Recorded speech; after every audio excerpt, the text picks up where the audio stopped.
하나님 말씀 예레미야 17장입니다.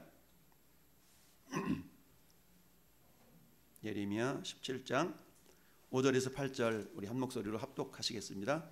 예레미야 17장 5절에서 8절 합독합니다. 여호와께서 이와 같이 말씀하시니라. 무릇 사람을 믿으며 육신으로 그 힘을 삼고 마음이 여호와께서 떠난 그 사람은 저주를 받을 것이라. 그는 사막의 떨기나무 같아서 좋은 일이 오는 것을 보지 못하고 광야 간조한 곳 건건한 땅 사람이 살지 않는 땅에 살리라. 그러나 무릇 여호와를 의지하며 여호와를 신뢰하는 그 사람은 복을 받을 것이라.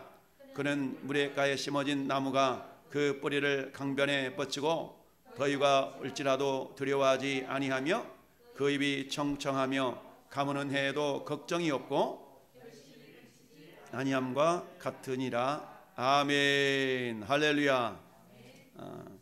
우리 한번 고백합시다. 두 길, 저주의 길과 복의 길, 저주의 길과 축복의 길, 두 길.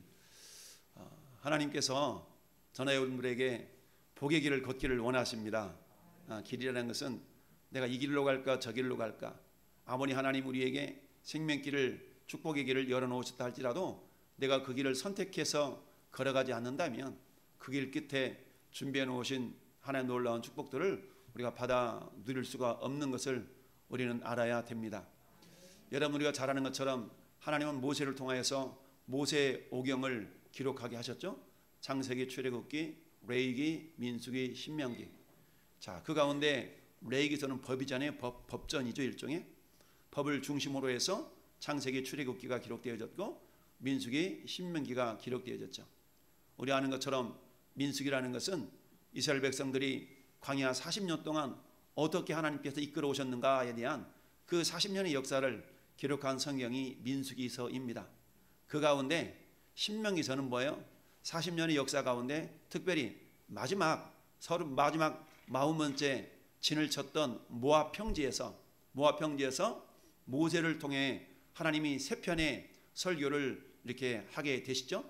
근데 그 세 편의 설교를 듣는 대상이 광야 40년 동안에 출애굽 1세대는 다 하나님의 말씀에 불순종함으로 말미암아 다 광야에서 죽어갔고, 이제 출애굽 2세대 광야에서 낳은 자손들과 그리고 출애굽할 때 20세 이하 되었던 그런 이스라엘 백성들을 중심으로 해서 이제 가나안 땅에 들어가도록 하나님께서 역사하셨는데요. 그 가운데 모압 평지에서 세 편의 설교를 하는 가운데 마지막 세 번째 설교가 신명기서 30장 31장 이 뒷부분에 나타나 있는데요. 이 설교의 핵심, 특별히 신명기 29장은 하나님께서 새롭게 이스라엘 백성들에게 언약을 맺으시는, 새로운 언약을 갱신하시는 그런 장면이 신명기 29장에 나타나 있습니다. 최초로 하나님이 이스라엘 백성들을 애굽에서 건져내시고 시내 광야에, 시내산 밑에 광야에서 다 불러 모으신 다음에 하나님이 모세를 시내산으로 올려가시죠. 그리고 그곳에서 하나님이 언약을 맺으십니다. 이것을 시내산 언약이라고 말씀하시죠. 그 언약은 다른 게 아니죠. 하나님의 말씀을 청종하라라는 것이었습니다. 그런데 광야 40년의 세월이 그들에게 허락된 까닭은 그 하나님의 언약의 말씀을 그들이 지키지 아니하였다. 마음을 그들에게 하나님께서로부터 돌이켰다라는 얘기죠. 그 결과로 말미암아 하나님께서는 너희 말이 내 귀에 들린 대로 내가 너희에게 행하겠다라고 말씀하시면서 민수기 14장 28절에 그 하나님을 향한 그 불신앙, 이 원망, 이런 소리를 다 들으시고 하나님께서는 결국 그 출애굽 1세대 모든 사람들을 다 광야에서 죽도록 하나님께서 허락하셨죠. 그리고는 어때요? 이제 출애굽 2세대를 통해서 새로운 하나님의 백성들을 이루어가기를 원하셔서 이제 모압 평지의 마지막 그 종착지라고 할 수 있죠. 그 광야 마지막 종착지였던 모압 평지에서 이제 가나안 땅을 목전에 두고 저 요단강만 건너면 이제 가나안 땅인데, 그곳에서 모세가 유언과도 같은 그런 설교를 행한 것이 신명기서입니다. 그 신명기서 가운데 신명기 29장은 새로운 모압 평지에서 맺으신 그 언약에 대해서 나오고 있고요. 그리고 우리가 잘 아는 신명기 28장에 대해서는 너희 하나님의 말씀을 삼가 듣고 그가 명령하는 모든 말씀을 너희가 순종하면, 청종하면 이 모든 복이 내게 임하며 내게 이르리니 라고 하면서 복에 대한 얘기를 쫙 합니다. 그러면서 들어가도 복을 받고 나가도 복을 받고 떡방은 두 그릇이 복을 받고 광주리가 복을 받고 성읍에서도 복을 받고 들에서도 복을 받고 쫙 이런 어떤 얘기들이 1절부터 14절까지 나타나 있죠. 그리고 그때 그러나 너희가 말씀을 청종하지 아니하면 15절부터 저 68절까지는 어때요? 저주의 이야기를 쫙 장황하게 나타냈습니다. 그러면서 이러이러해서 너희 조상들이 광야 40년 동안 다 쓰러져 간 것을 너희가 보지 않았느냐. 그래서 지금 내가 새롭게 너희에게 언약을 맺는다. 이 언약의 핵심은 뭐냐? 너희가 행하기 어려운 것이 아니다. 이 말씀이 너희 마음판에 있기 때문에 너희가 이를 행할 수 있으리라 라고 29장에 새롭게 언약을 맺으십니다. 그리고는 30장에 들어와서는 하나님께서 그렇게 말씀하시죠. 축복의 길이 무엇인가? 축복의 길이 무엇인가를 쫙 표현해 주고 있습니다. 그래서 내가 너희에게 생명과 복과 사망과 저주의 길을 너희 앞에 두었은즉 너와 네 자손이 살기 위하여서 생명을 선택하라 라고 말씀해 주셨습니다. 할렐루야. 이처럼 하나님은 오늘날에도 여전히 저와 여러분에게 그 길을 열어놓으셨는데요. 하나님이 이렇게 말씀하세요. 이스라엘 백성들과 언약을 맺으실 때 이 언약은 지금 여기 있는 너희들에게만 소용되는 언약이 아니다. 우리 신명기 29장 한번 펴볼까요? 신명기 29장 신명기 29장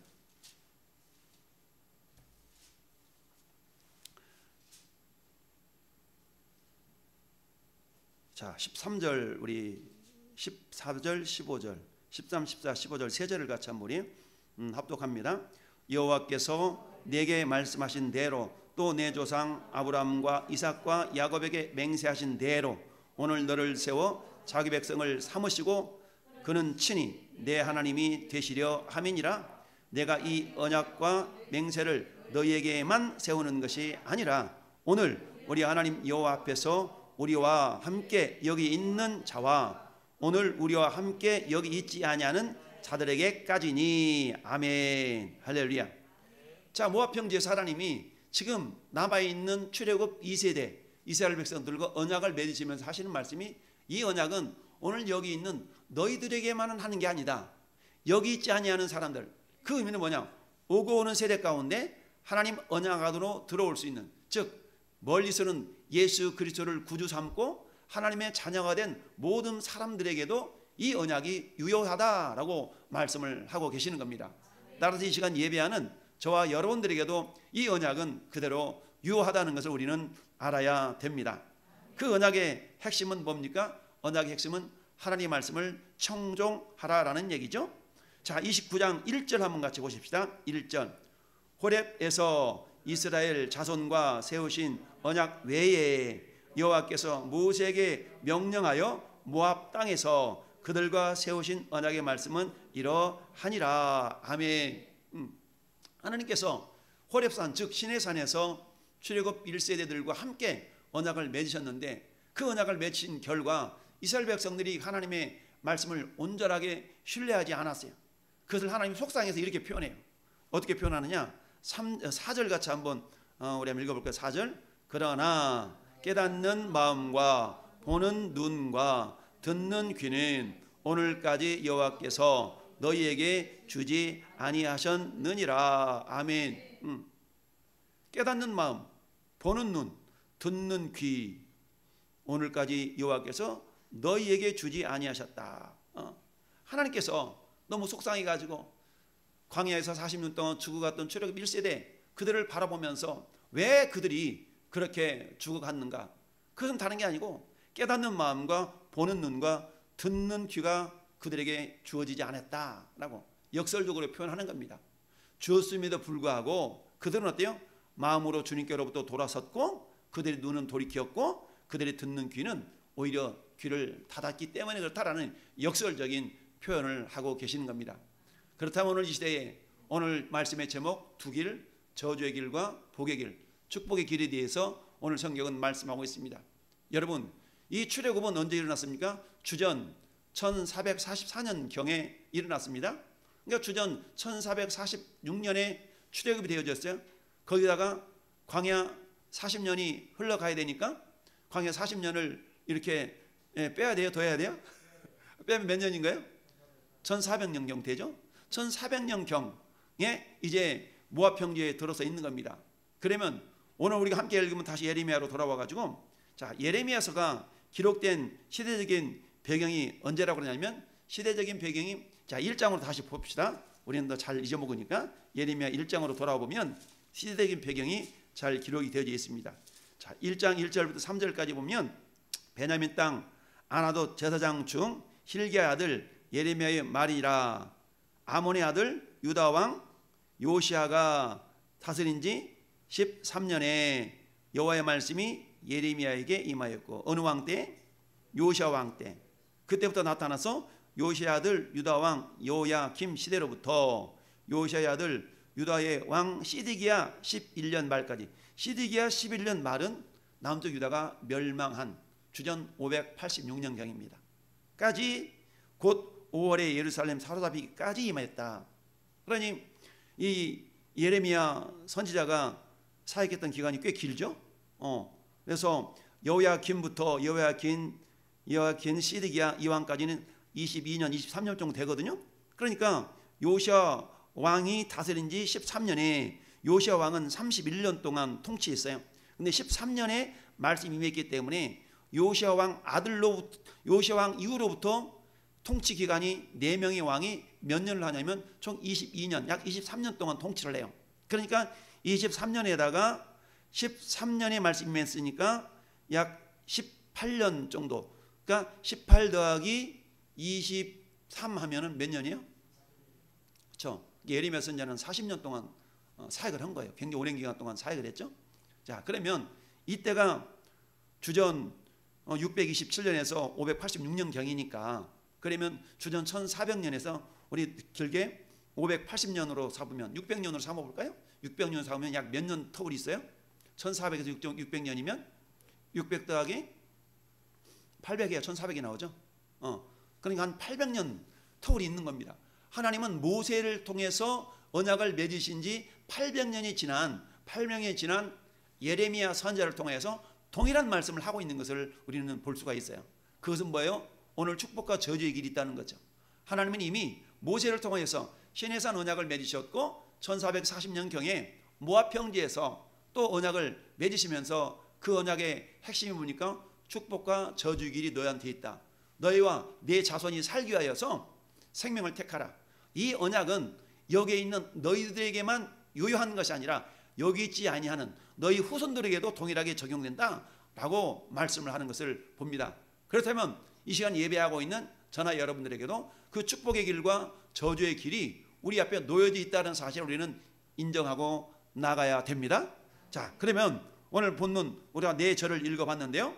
먼저 우리 하나님은 저주의 길에 대해서 말씀을 하고 있습니다. 여호와께서 이와 같이 말씀하시니라. 무릇 사람을 믿으며 육신으로 그 힘을 삼고 마음이 여호와에게서 떠난 그 사람은 저주를 받을 것이라 라고 말씀합니다. 여러분, 저주의 길이 원인이 있다는 얘기죠. 그 원인을 오늘 본문은 세 가지로 이야기를 하고 있습니다. 첫 번째, 어떤 사람? 사람을 믿는다는 얘기죠. 사람을 믿는다. 우리가 사람을 우리가 믿게 되죠. 그럴 수가 있어. 내가 그를 어떻게 믿었는데 뒤통수를 쳐 이러면서 우리는 그런 이야기들을 하잖아요. 근데 성경은 뭐라고 말씀하고 있습니까? 사람을 믿지 말아라. 사람은 늘 말씀드리니 믿음의 대상이 아니라 사람은 사랑의 대상입니다. 할렐루야. 사람은 뭔가를 받으려고 하는 대상이 아니라 주는 대상이에요. 그래서 사랑에 주고, 할렐루야. 사랑에 주고, 용서에 주고, 주는 대상이지 내가 무언가를 받으려고 하면 반드시 실망을 하게 되어 있죠. 내가 뭔가를 의지한다는, 사람을 의지한다는 얘기는 뭐예요? 그로부터 뭔가 도움을 받겠다라는 그런 마음이 담겨져 있죠. 그러나 우리가 인간이 어떻게 사람을 의지하지 않고 사람을 신뢰하지 않고 살아갈 수 있겠습니까? 그러나 너희는 먼저 그의 나라와 그의 의를 구하라. 여기서 사람을 의지한다는 얘기는 그리스도 예수 안에서라는 전제가 우리에게 필요합니다. 예수님을 떠난, 하나님의 말씀을 떠난 상태에서 그 사람을 뭔가 믿고 의지하고 따르려고 하는 그 자체가 잘못되어졌다는 걸 우리는 알 수 있어야 됩니다. 시편 146편 3절에 이렇게 말씀하죠. 귀인들을 의지하지 말며 도울 힘이 없는 인생도 의지하지 말아라. 귀인들을 의지하지 말래요. 야, 내가 이 줄을 설까 저 줄을 설까.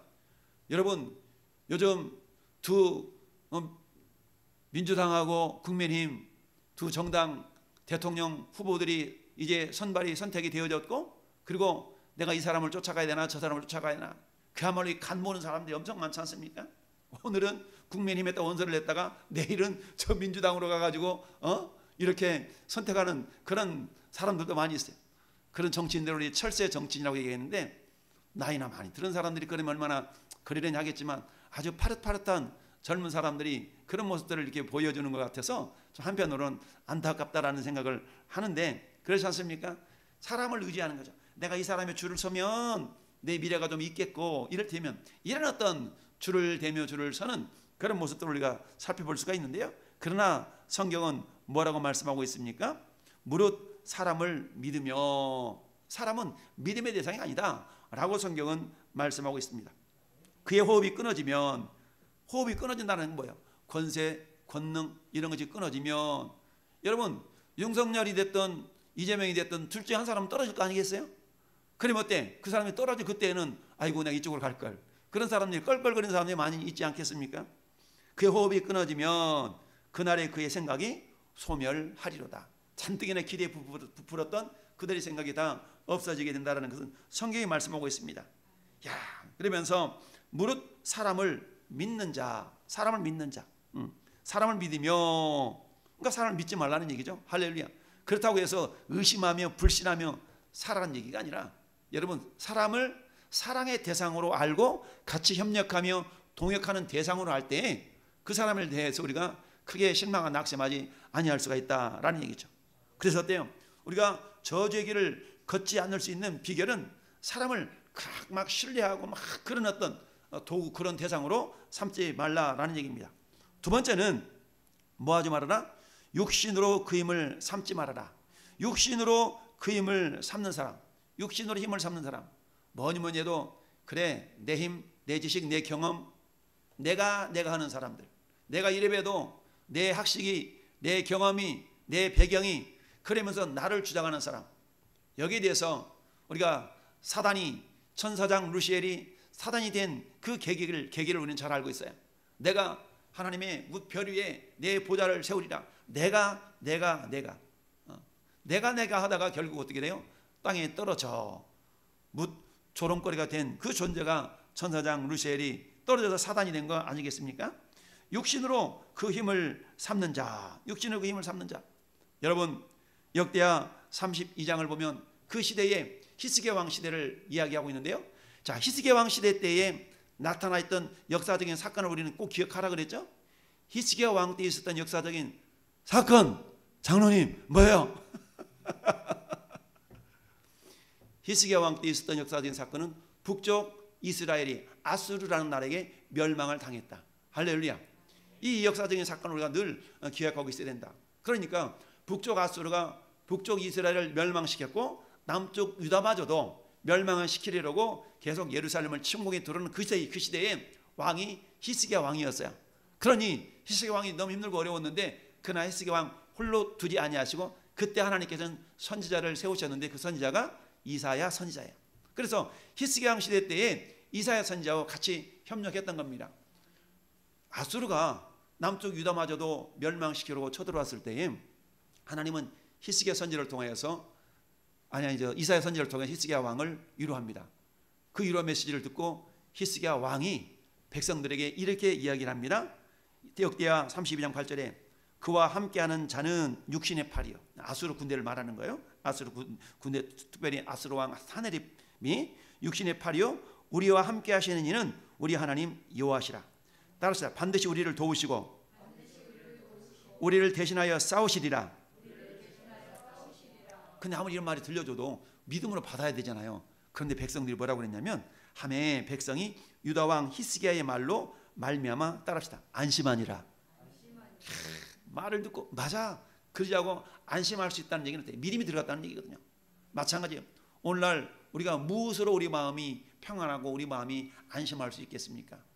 상황, 형편, 코로나 팬데믹 위드 코로나로 가는 것 같고 뭔가 정상으로 돌아간 것 같더니 어느 쯤인지 오미크론인지 세미크론인지 또 변종이 생겨나 가지고 뭐 내일부터입니까?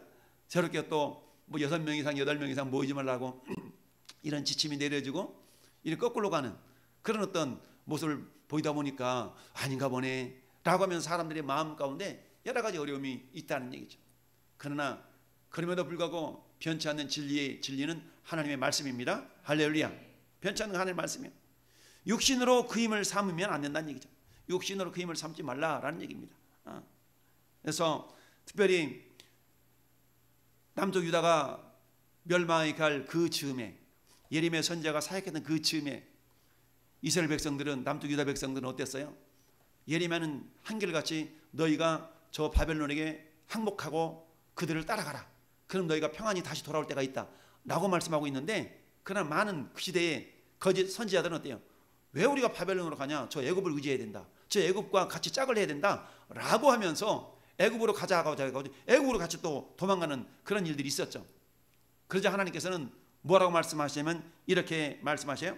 애굽은 도움을 구하러 애굽으로 내려가는 자들은 화 있을진저 그들은 말을 의지하며 병거의 많음과 마병의 힘이 강함을 의지하고 이스라엘의 거룩하신 이를 앙모하지 아니하며 여호와를 구하지 아니하나니 애굽은 사람이요 신이 아니며 그들의 말들은 육체요 영이 아니라 여호와께서 그의 손을 펴시면 돕는 자도 넘어지며 도움을 받는 자도 엎드러져 다 함께 멸망하리라 라고 하나님 이사야 선지자를 통해서 말씀하셔요. 그런데 결국 어때요? 예레미야 시대 때에 이 남쪽 유다 백성들이 애굽으로 가자 그러면서 결국 하나님의 말씀에 불순종하다가 굉장히 어려움을 겪고 그런 어떤 모습을 우리가 보게 됩니다. 이 역사적인 사건을 통해서 우리가 알 수가 있는데요. 육신으로 그 힘을 삼고, 세 번째는 마음이 여호와께서 떠난 그 사람은 저주를 받을 것이라. 세 가지를 말씀하고 있어요. 어떤 사람이 저주를 받는다고요? 첫 번째, 사람을 믿는 자. 뒤집어 놓고 말하면 사람을 신뢰하지 말고 하나님을 신뢰하라는 얘기겠죠. 두 번째, 육신으로 힘을 삼고, 예수는 나의 힘이요, 예수 그리스도가 우리의 힘이 되시길 바랍니다. 세 번째, 마음을 여호와께서 떠난 그 사람은, 하나님의 에덴 동산에서 아담아 내가 어디 있느냐, 하나님께서 그 질문을 던졌던 이유는 뭐예요? 아담이 어디 있는지 몰라가지고 찾느라고 그러는 건 아니겠죠. 네 마음이 어디 있느냐라는 얘기겠죠. 오늘날도 하나님은 저 여러분에게 말씀하십니다. 아무개 집사야, 네가 어디 있느냐? 예배자리 안 보이는데요. 예배자리 안 보여서 물어보는 것이 아니라 네 마음이 하나님께 있지 않기 때문에 이 자리에 없다는 얘기죠. 중요한 것은 뭐예요? 마음입니다. 여러분, 우리의 행동은 마음으로부터 시작되는 거 아니겠어요? 마음에 어떤 생각을 담느냐에 따라서 우리의 행동 거지가 달라지게 된다는 얘기입니다. 나는 예배 드리러 가야지. 나는 예배자가 돼야 되지. 나는 하나님이 찾으신 예배자가 돼야 돼. 나는 예배자야. 라는 마음가짐을 가지는 순간이 어때요? 예배 시간에 예배자로 참여하고 싶은 그런 어떤 마음과 행동이 우러나게 될 수 있다라는 이야기죠. 근데 마음으로 어때요? 나는 오늘 예배 못 드려. 일이 있어서 오늘 예배 못 드려. 라고 마음으로 정한 순간이 어때요? 그 사람은 예배 자리에 나올 수가 없게 되죠. 그래서 어때요? 우리 저는 잠언서 4장 23절의 말씀처럼 모든 지킬 만한 것 중에서 뭘 지켜라? 네 마음을 지켜라. 생명의 근원이 여기서 난다 라고 말씀하고 있습니다. 그런데 그 마음이 하나님께서 떠났다면, 우리 하나님은 생명의 근원이 되시고 생명의 주관자가 되시는데, 생명의 주관자로부터 우리 마음에 철썩 들러붙어 있어야만이 우리 주님으로부터 생명이 흘러올 텐데, 마음이 하나님께 떠나가 있으니 아무리 사람을 의지한들, 인간의 힘을 의지한들 생명이 일시적으로는 공급되겠죠. 일시적으로는 공급되겠지만 그러나 그건 곧 소멸하고 만다라는 것을 우리는 알 수 있어야 됩니다. 그래서 히브리서 3장 12절 말씀에도 형제들아 너희는 삼가 혹 너희 중에 누가 믿지 아니하는 악한 마음을 품고, 믿지 아니하는 악한 마음, 악한 마음이라는 건 뭐예요? 안 믿는 마음이에요. 불신의 마음을 성경은 악한 마음이다라고 표현합니다. 내가 어떤 막 이상한 생각을 품어서 막 그런 어떤 생각을 품는 것이 악한 마음이 아니라 하나님을 믿지 않는 것을 성경은 악한 마음이다라고 얘기합니다.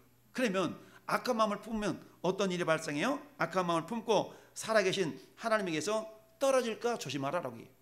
악한 마음을 품고, 믿지 아니하는 악한 마음을 품고 살아계신 하나님에게서 떨어질까 조심하라 라고 말씀합니다. 여러분, 우리가 한번 믿는 믿음이 저 천국 갈 때까지 변함없이 줄기차게 그대로 자라가면 얼마나 좋겠어요. 그러나 마귀는 어때? 끊임없이 우리 믿음을 도적질하고 우리 믿음이 멈춰지도록 끊어지도록 역사는 가지겠어요. 그런데 우리가 어때?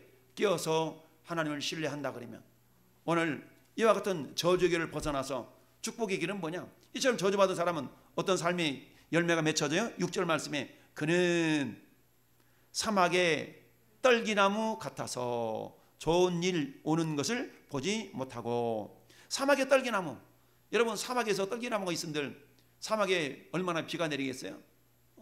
그러니 어때? 떨기나무가 있다 할지라도 제대로 된 꽃이 피겠습니까? 열매가 맺히겠습니까? 그러지 못한다는 얘기죠. 맺혀도 어때요? 쭉정이 같은 그런 소출이 나타나겠죠? 그리고 어때요? 좋은 일이 오는 것을 보지 못하고 광야의 간주한 곳, 건건한 땅, 사람이 살지 않는 땅에 살리라. 할렐루야.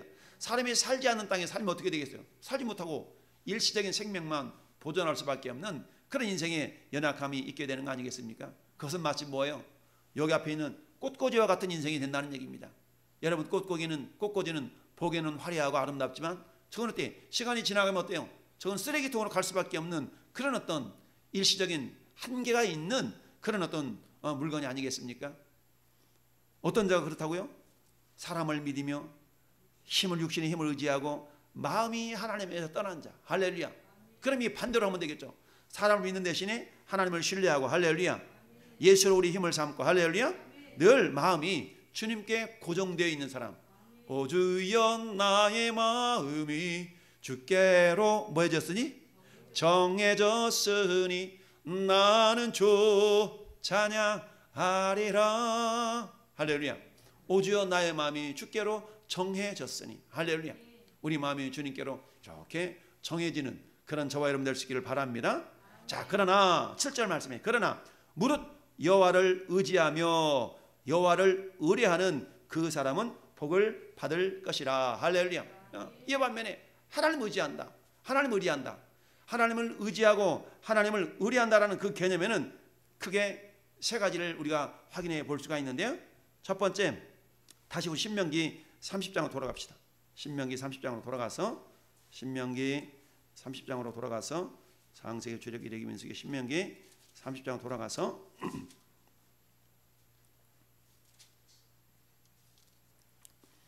자 1절 한번 볼까요? 내가 네게 진술한 모든 복과 저주가 내게 임함으로 내가 내 하나님 여호와께로부터 쫓겨간 모든 나라 가운데서 이 일이 마음에서 기억이 나거든. 마음에서 생각이 나거든. 이 말이죠. 마음에서 왜 우리가 왜 이게 왔지? 우리 하나님의 말씀을 불순종했구나 라고 생각이 나거든. 생각이 나는 것이 중요하죠. 왜요? 우리가 앞에 읽어봤던 것처럼 깨닫는 마음, 보는 눈, 듣는 귀가 그들에게 허락된다 그러면 깨닫겠죠. 할렐루야. 마찬가지 오늘날도 마찬가지입니다. 왜 이러지? 왜 이러지? 라고 생각하는 데서 그치는 것이 아니라 맞아, 하나님께서 아마 이런 그런 원인 때문에 그러신 것 같아 라고 깨닫는다면 할렐루야. 얼마나 복이겠습니까? 마음에서 생각이 나거든. 첫 번째 단계 하나님께서 생각이 나게 해주셔야 되겠죠. 그 다음에 어때? 그 다음은 우리 몫이에요. 2절 너와 내 자손이 네 하나님 여호와께로 어떻게 해서 돌아와. 할렐루야. 돌아와야 된다는 얘기입니다. 여기서 돌아오는 것은 기본적으로 뭐가 돌아오는 거예요? 마음이 돌아오는 겁니다. 할렐루야. 마음이 돌아오는 겁니다. 그래서 우리가 갈 축복의 길, 복의 길은 첫 번째 따라서 마음을 하나님께로 돌이키라. 마음을 돌이키는 겁니다. 왜요? 마음이 정해지지 아니하면 생각이 정해지지 않기 때문입니다. 마음이 정해지지 아니하면 우리가 그걸 믿음으로 고백하고 선포할 수가 없습니다. 물론 마음에도 없는 말을 우리는 할 수가 있겠죠. 우리는 마음에도 없는 말을 간혹 하긴 합니다. 그러나 인간은 영적인 존재이기 때문에 마음에 없는 말은 금방 그 속 마음이 들통이 나게 되어져 있습니다. 그러나 우리가 마음을 다해서 진실된 마음으로 우리가 입술로 고백할 때에 그 진심은 전달이 되게 되어져 있죠. 할렐루야. 우리 하나님도 마찬가지입니다. 내 몸뚱아리는 예배당에 나와 있다 할지라도 내 마음이 하나님께로부터 멀어져 있는 사람이 있을 수가 있겠죠. 그래서 먼저 우리가 어때요? 사모하는 마음, 간절한 마음, 마치 사슴이 시냇물을 찾아 갈급함같이 내 영혼 주를 찾기에 갈급하나이다라는 그런 심령을 가지고 주 앞에 나아가는 자를 우리 하나님께서는 기뻐하시고 복의 길로 인도해 가신다라는 이야기입니다. 오늘 본문으로 다시 돌아와서 어때요? 다시 돌아와서 오늘 신명기 30장 손가락 끼워놓고 29장 끼워놓고 돌아와서 보니까 자, 그러나 무릇 여호와를 의지하며 여호와를 의뢰하는 사람은 의지하고 의뢰한다. 반복해서 말씀하고 있죠. 그만큼 하나님 의지하라라는 얘기입니다. 그 사람은 복을 받을 것이다. 근데 복의 내용이 8절 말씀 보니까 그는 물가에 심어진 나무가 뿌리를 강변에 뻗치고, 여러분 어제만에 본 구절이죠? 어디서 봤어요? 시편 1편에서 봤죠? 시편 1편. 복 있는 사람은 악인의 꾀를 쫓지 아니하고 죄인의 길을 서지 아니하고 오만한 자의 자들이 앉지 아니하며 오직 여호와의 율법을 즐거워하여 그 율법을 취하러 묵상하는 자도다. 그는 시냇가에 심은 나무가 시제를 쫓아 열매를 맺으며 잎사귀가 청청함 같으니. 할렐루야. 이처럼 시냇가에 흐르는 물 시냇가에 나무가 심겨지면 가무는 해도 뭐라고 말씀합니까? 강변에 뻗치고 더위가 올지라도 두려워하지 아니하고. 여러분 저 들판에 우리가 채소를 기르는데 한낮에 땡볕이 내리쬐면 어떻게 됩니까? 이파리들이 팍 풀이 죽어가지고 시들지 않습니까? 그런데 그 채소 위에 물을 쫙 줘버린다 그러면 아무리 더위가 올지라도 그 채소는 어때? 싱싱하게 자랄 수가 있게 되죠. 자, 그래서 더위가 올지라도 두려워하지 아니하고 또 하면 어때요? 그 잎이 청청하며 가무는 해에도 걱정이요. 가물었어. 비가 안 와, 물이 없어. 그런데 강변에 심겨졌기 때문에 강으로부터 물을 공급받게 된다는 얘기죠. 가무는 해도 걱정이 없고 결실이 그치지 아니함 같으니라. 할렐루야. 결실이 그치지 않아요. 이것은 마치 뭡니까? 새 예루살렘 성에서 정말 멈추지 않는 강변의 생명수 강가에서 심겨진 나무가 계절을 쫓아서 과실을 맺는 것 같은 그런 어떤 모습을 우리가 상기해 볼 수가 있습니다. 이게 복된 삶의 모습인 거죠. 한마디 말하면 열매가 그치지 않는다. 할렐루야. 사는 성도 여러분, 우리 삶의 모든 내가 행하는 것들 속에는 열매가 있어야 됩니다. 그 열매가 그치지 않는다라고 말씀하고 있습니다. 하나님께서 열매가 그치지 아니한다. 여러분, 열매가 그치지 않는 모습을 우리는 또한 요한복음 15장으로 올라가서 살펴볼 수가 있죠. 여러분, 예수님의 참 포도나무이고 우리는 가지다. 내가 너 안에, 내 말이 너희 안에 거하고 너가 내 안에 거하면 이 사람은 과실을 많이 맺나니 나를 떠나서는 아무도 열매를 맺을 수 없다. 할렐루야. 나를 떠나서는 내 말이 너희 안에 거하고 너희가 내 안에 거하면 이 사람은 과실을 많이 맺나니. 오늘 말씀에 있는 것처럼 어때요? 결실이 그치지 아니함 같으리라. 할렐루야. 이것은 신명기 30장에서는 뭐예요? 모든 일에 형통하리로다 라고 표현을 하고 있습니다. 첫 번째 뭐예요? 우리가 복의 길을 걷는 첫 번째는 마음을 하나님께로 돌이키라는 얘기입니다. 할렐루야. 따라합시다. 마음을 하나님께로 돌이키라. 두 번째는 따라합시다. 하나님의 말씀을 청종하라. 그렇습니다. 첫째는 마음이 돌이켜져야 됩니다. 두 번째는 어때요? 하나님의 말씀을 청종, 듣고 순종하는 거죠. 청종하는 겁니다. 청종이라는 것은 샤마라고 그랬죠. 경청하고 경청하면 이 모든 복이 내게 임하며 내게 이르리니 라고 신명기 28장은 말씀하고 있죠. 이 모든 복이 하늘의 아름다운 보고를 열어사 때를 따라 내게 비를 내리시며 내 손을 향하는 모든 일들에게 하나님께서 복을 주신다라는 그 신명기 28장 12절의 말씀처럼 오늘 하나님은 저와 여러분들 앞에서 두 길을 두셨어. 하나님 축복의 길만 두시지 왜 굳이 저주 길을 두셨대요. 이것은 뭐예요? 에덴 동산 하나님 생명나무 열매만 두시지 왜 선악과를 두셔가지고 따먹게 했어. 이거 똑같은 거거든요. 그건 하나님의 절대 주권인 거죠. 그런 것처럼 하나님 우리를 로봇으로 대우하지 아니하시고 우리를 인격 있는 존재로 선택할 수 있는 자유의지를 주셨다라는 얘기입니다. 오늘날도 하나님은 우리 앞에 생명의 길과 축복의 길과 사망의 길과 저주의 길, 즉 복의 길과 저주의 길이 우리 앞에 있다라고 성경은 말씀하고 있습니다. 그렇다면 저주의 길은 마음에서 하나님을 떠난 자요, 하나님을 의지하지 않고 인간의 힘을 의지하고 인간을 의지하는 자다라고 말씀하고 있습니다. 그러나 오늘 축복의 길, 복의 길은 하나님을 의뢰하고 하나님을 의지하라는 얘기입니다. 하나님을 의지하고 의뢰하기 위해서는 기본적으로 마음이 하나님께로 돌아와야 돼요. 할렐루야. 마음이 하나님께 돌아오지 아니하면 하나님을 의지할 수가 없죠. 두 번째는 뭐예요? 마음이 하나님께 돌아왔는데 그렇다면 하나님을 의지한다는 게 뭐냐? 그것은 하나님의 언약의 말씀, 약속의 말씀을 부여잡는 겁니다. 할렐루야. 하나님께서 이러이러 하시겠다라고 약속을 하셨다면 그 약속의 말씀을 내 말씀으로 믿고 겸손하게 순종해 나가는 겁니다. 할렐루야.